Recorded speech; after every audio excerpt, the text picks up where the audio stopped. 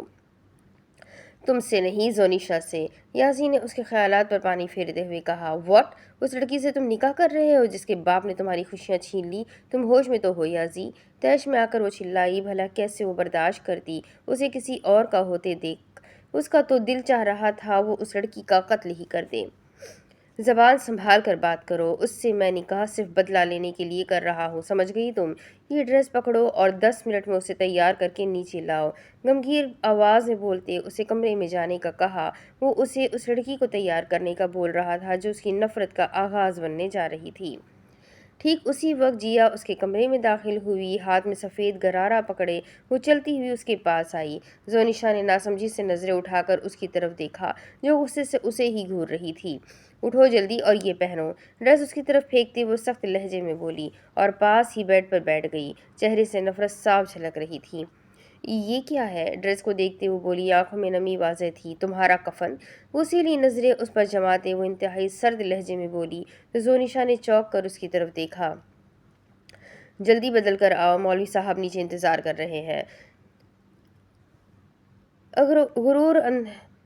غرور انداز میں بولتی وہ اسے سر تا پاؤں دیکھنے لگی۔ آخر ایسا بھی کیا تھا اس میں جو یازی اس سے نکاح کر رہا؟ وہ نکاح کے بغیر بھی تو اپنا بدلہ پورا کر سکتا تھا۔ بس ایک یہی خیال تھا جو بار بار اس کے ذہن میں گھوم رہا تھا۔ یہ لمحہ اور یہ جگہ میری ہے جو مجبوراً تمہیں مل رہی ہے۔ یازی پر صرف میرا حق ہے، یاد رکھنا تم۔ بہت حق سے اس نے یہ بات بولی تھی۔ وہ اسے باور کروانا چاہتی تھی کہ یازی شاہ اس کی ملکیت ہے۔ کچھ سوچتے ہوئے وہ ڈریس کو اٹھا کر واش روم میں داخل ہو گئی۔ پتہ نہیں کیا چل رہا تھا اس کے دماغ میں، وہ اب کیوں کرنا چاہتی تھی یہ نکاح۔ وہ دونوں سیڑھیاں اتر رہی تھی جب یازی کی نظر اس پر پڑی۔ سفید غرارہ جس میں ہلکا سا گولڈن موتیوں کا کام کیا گیا تھا اسے بہت ہی جچ رہا تھا۔ چہرہ میک اپ کی لوازمات سے پاک تھا۔ سر پر جالی کا سرخ رنگ کا دوپٹہ سلیقے سے سجا ہوا تھا۔ وہ اس عام سے حلیے میں بھی قیامت ڈھا رہی تھی۔ جیا نے اسے یازی کے ساتھ ڈبل صوفے پر بٹھا دیا اور خود پاس ہی کھڑی ہو گئی۔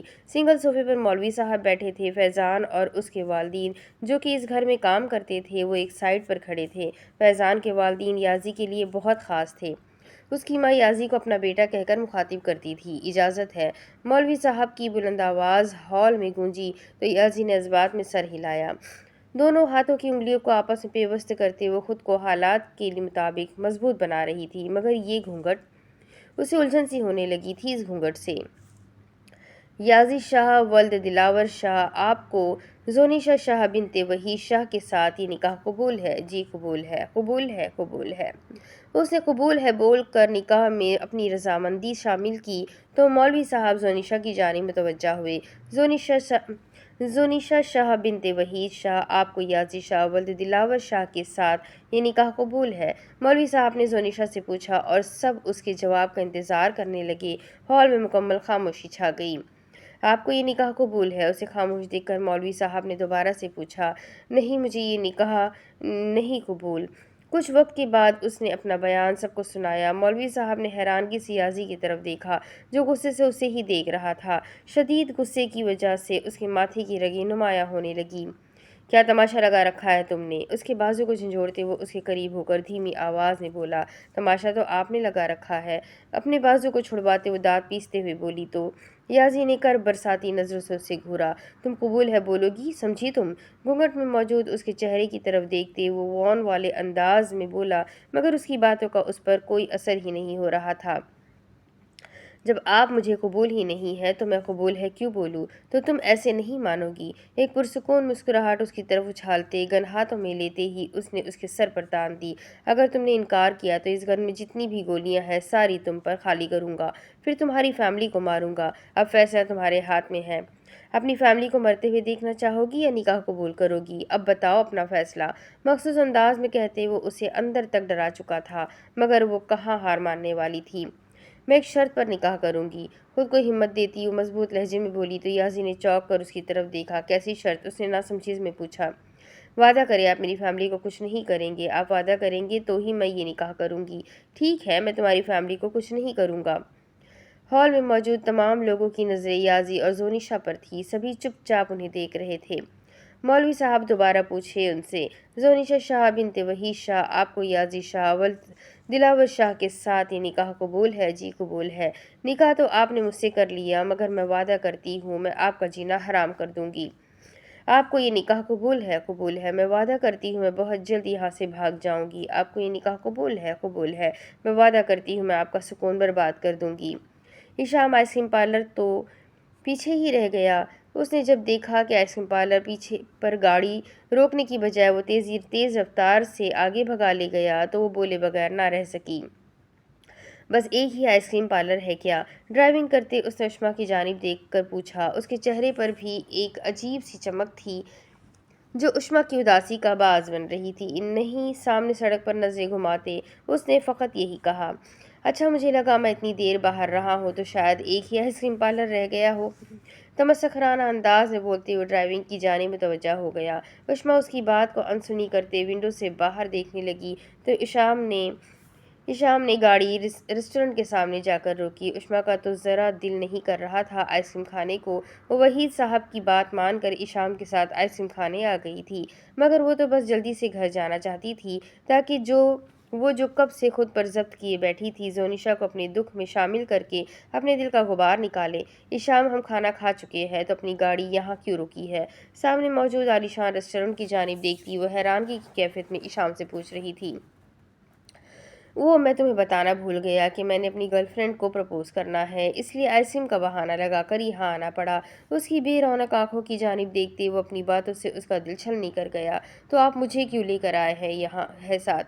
ڈوبتے دل کے ساتھ آنکھوں میں شکوہ لیے وہ ٹوٹے ہوئے لہجے میں پوچھ رہی تھی۔ اب کسی نہ کسی کو تو اپنے پلے میں شامل کرنا تھا نا، سپاٹ لہجے میں کہتے ہوئے فرنٹ ڈور کھول کر باہر نکل آیا۔ اچانک سے اسے اپنے اندر ایک درد کی لہر دوڑتی ہوئی محسوس ہوئی۔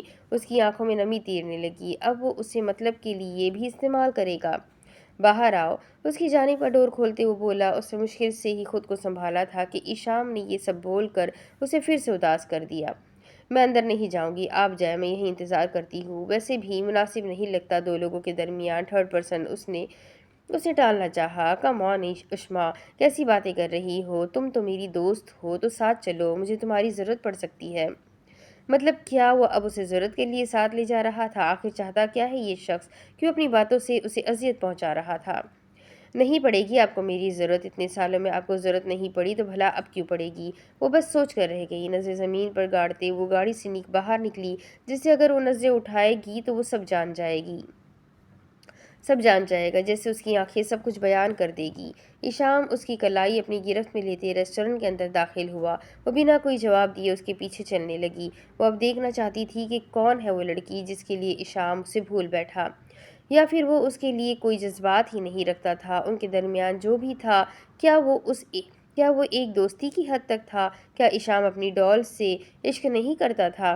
ایک وہی تھی جو اس سے بے انتہا عشق کر بیٹھی تھی۔